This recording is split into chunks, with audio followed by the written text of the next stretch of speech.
Well, here we are. I'll give you a few seconds to come on in. See exactly what we got going on here today. Hallelujah.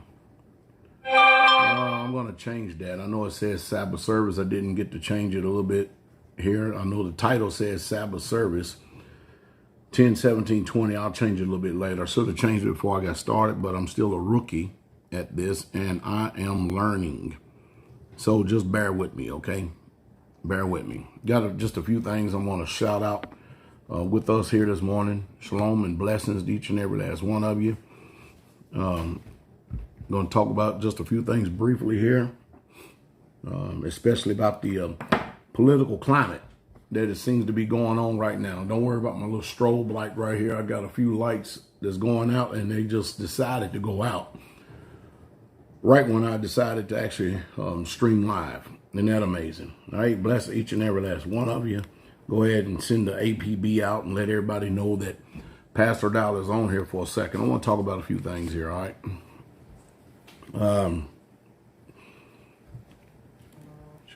I realize that we're definitely in a changing world, and the world is going to hell in a handbasket. And I want to speak briefly here this morning about the political climate that's going on here in the world, and especially what's going on during this so-called presidential election. Now, I'm under no illusion whatsoever at all. I believe that all the presidents have been selected, not elected. I think it's just a dog and pony show. But they do act pretty good, and they do put a lot of time, energy, and effort in stage playing. I think it's a front to melanated people. I'm going to use black people. That's what they call us. I really, truly can't understand for the life of me how in the world can black folks be Democrats. Now, I do understand, because if they choose to remain dumb, stupid, and ignorant on purpose and ignore a lot of things. And I'm going to preface that with, lately, there's this rapper called 50 Cent has receive a lot of flack for actually endorsing Donald Trump. And then lately, Ice Cube. You had Chris Como over on CNN, who started off misleading the narrative. And that's what reporters do. You know, they spin the story and spin the narrative to try to get their audience engaged, because that's what, you know, the audience wants to believe. They want to believe the spin. But Ice Cube brought out two interesting points here. Both campaigns, both the Biden campaign and the Trump campaign, reached out to him.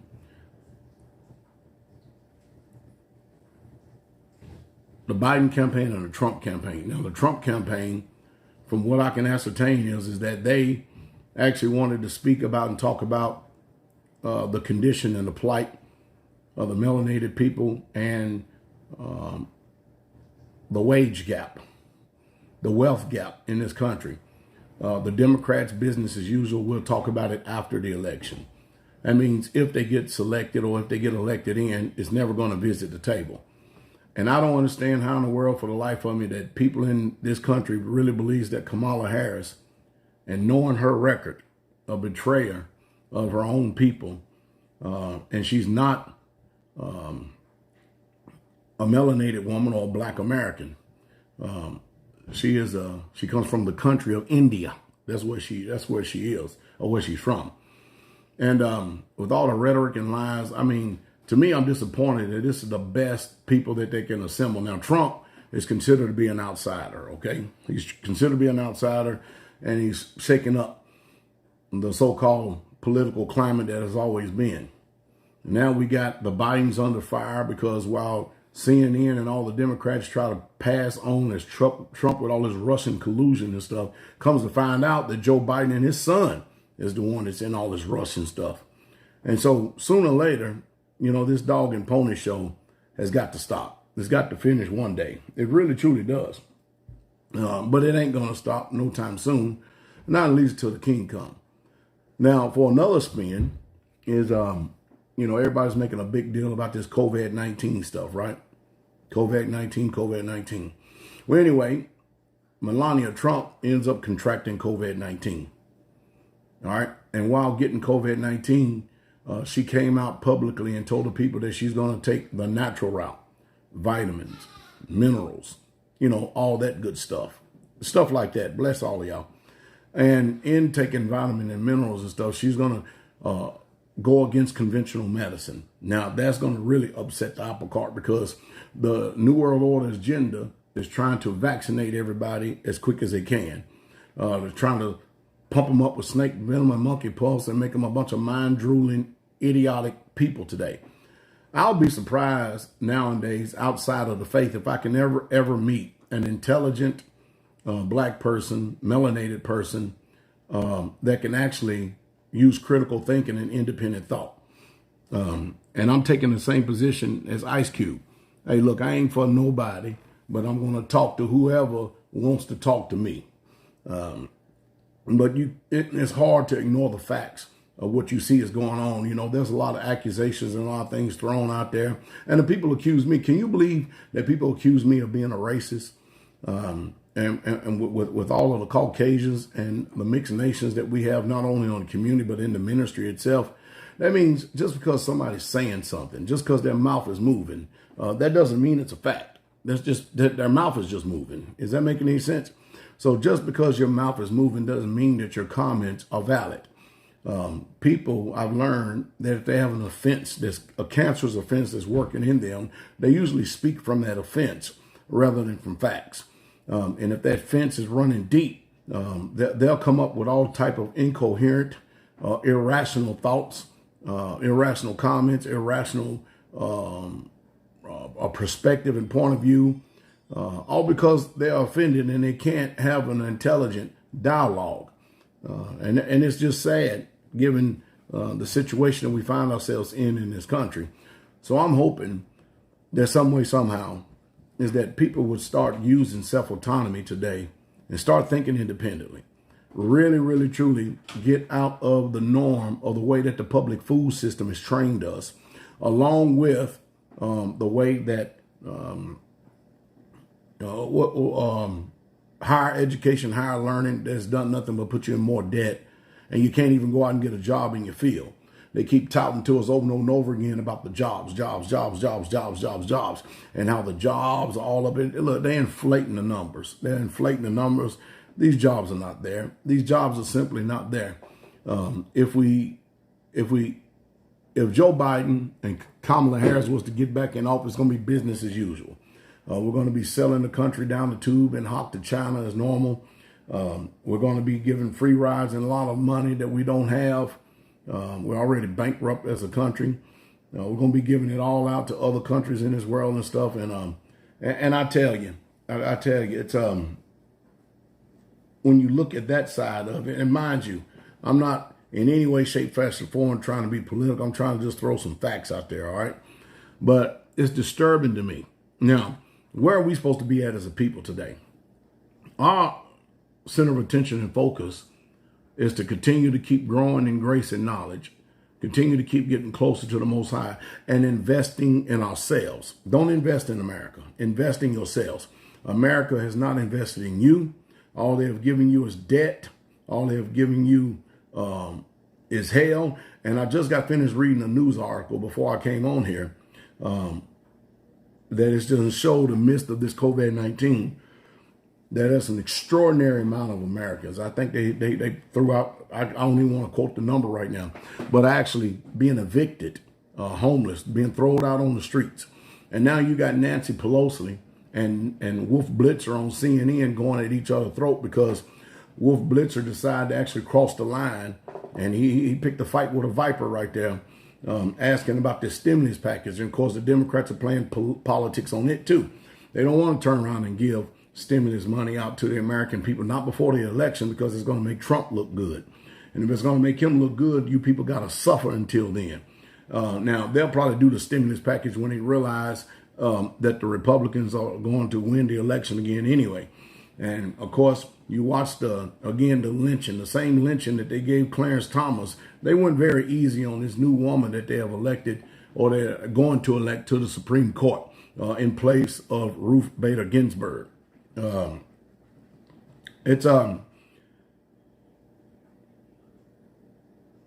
think that when I got a little older, I started paying a lot of attention to what's going on in this world, because I realized that if you just stick your head in the proverbial sand and try to ignore the things that are going on as if they're not going on, what you're going to do is invite the enemy to your perimeter. And if you're not informed, and if you're not well armed, and if you don't have a plan, and even a contingency plan, and if you don't have a plan of attack, you're going to end up being a victim. And the last thing you want to do is be a victim of anybody else's injustice or tyranny whatsoever at all. You just don't want to do that.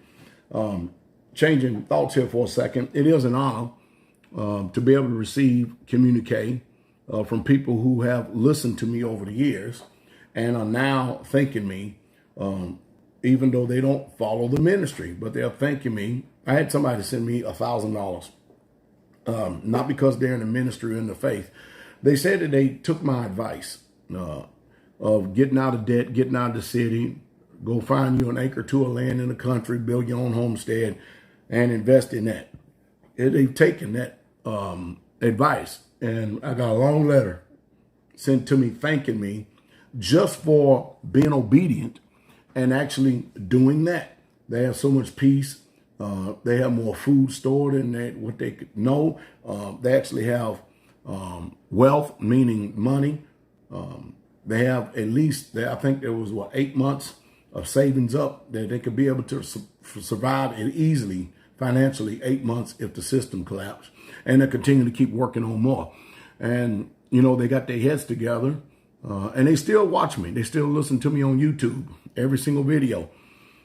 Some things they agree with what I say, and some things they don't agree with, which I understand. I believe me, I get it. You're not going to agree with everybody on everything.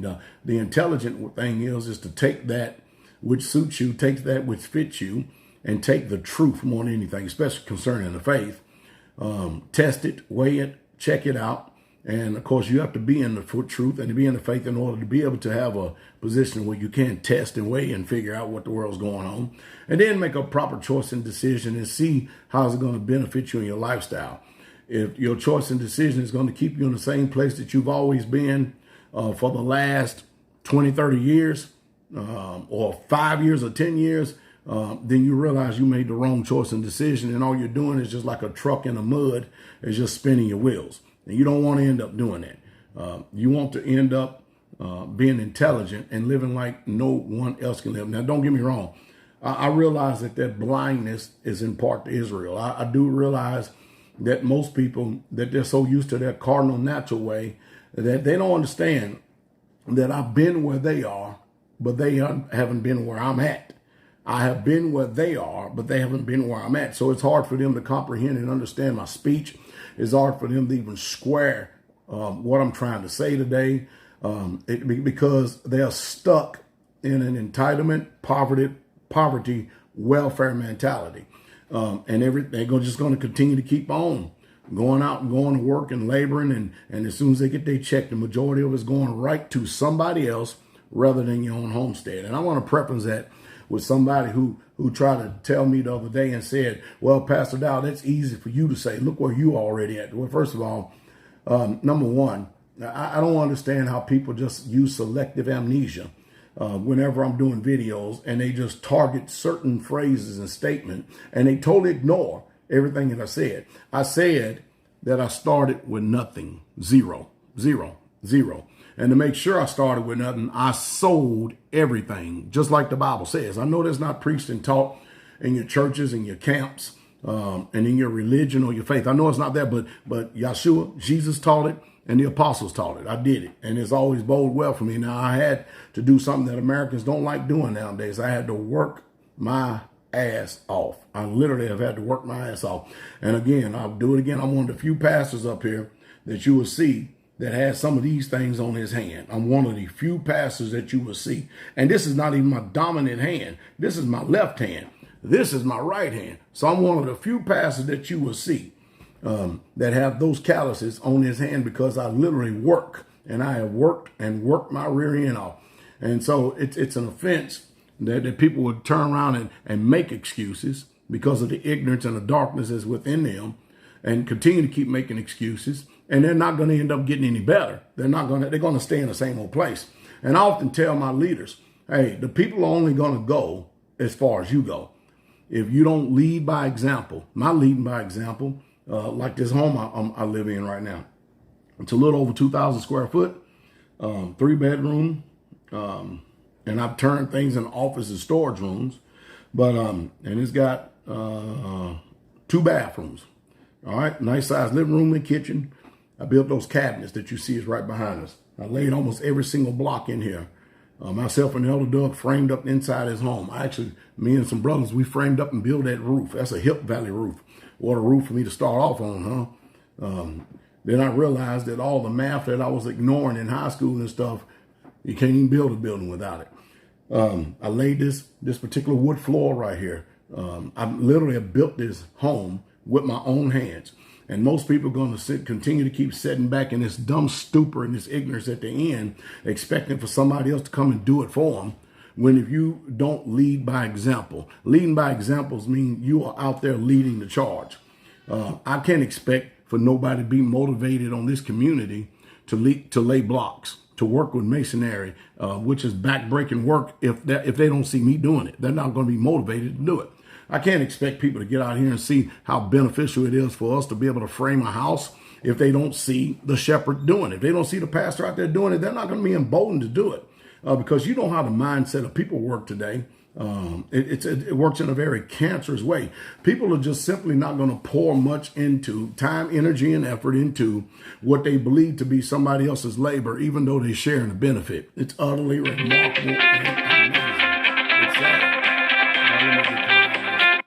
It's just sad. But I can't do nothing to change people's minds. But I know the one thing that I have to do within this next couple of years. I do have to go do a little bit of work in Straitway, Kentucky East, but I literally, because of the way that the ministry is growing, I literally have got to start putting the monies and the energies, the times and the resources I normally will allocate out to other places stuff. I literally have got to put it into this community, because we've got to develop this community and really get the rolling on it, because the ministry in itself, it just literally ain't slowing down. It literally ain't slowing down. I had I capped this Feast of Tabernacles at 830 people. We probably could have did 900. I may do 900 people at Passover. But I tell you what, I'm going to have to do that for a few years until we get this community online, because I can't spend another couple of winters or a winter and a whole entire year building another tabernacle when we just got finished going from like a 2,000, 3,000, let me see, a little over 3,000 foot tabernacle to a 7,200 square foot tabernacle. And now we're getting to the point where we have nothing but standing room only, because people are interested in truth. Listen, I'm progressive, all right? I'm a hell of a lot smarter now than I was 10 years ago. I'm a hell of a lot smarter and wiser now than I was 20 years ago. I'm a hell of a lot smarter and wiser than I was 30 years ago. 30 years ago, I was 24 years old. You understand what I mean?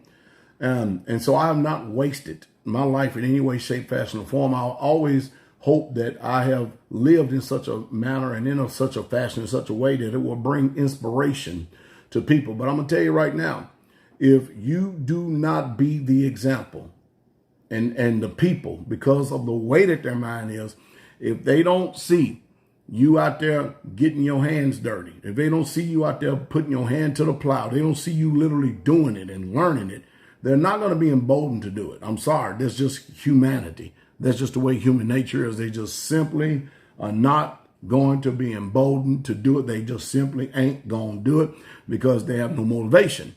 They have to see physically someone out there that lead by example, or they have to see, if they're brand new coming in, a track record where they could physically and tangibly touch something that the leader has done. And remember, I'm going to say it once, say it 1,000 times. A community, a fellowship, a homestead, a people, or even a home. You're only going to go as far as the head goes. You're only going to go as far as the leader goes. If the leader has a cap in the ceiling and they can't get past it, they're not going to get, you ain't going no farther. You just simply ain't going no farther. It's just the way it is. The economy doesn't speak that way, doesn't want that way. And you think about this. Look what the cankerworm and the palmer worm has already done right now. You look at this economy right now. Think about this for a second. This economy, I went to the building material store the other day, Home Depot, and OSB, you know, that's what they face and put wood on the siding of houses and on roofs nowadays. Last year in February, it was $5.86 a sheet. Right now, it's at $24.80 something a sheet. Oh, and they give you a good discount if you buy 60 or more, 69 or more. We'll give it to you to a low price of $22. A remarkable, huh? Maybe 21. Unreal. See now, and then a 2x4 is running you $6. That's 3 times. That's double. If it was $2 or something or $3 or something, it's done doubled. One decking board will run you $24. Can you imagine that? Just one decking board, one 16-foot decking board. And the premium decking board will run you $28. One.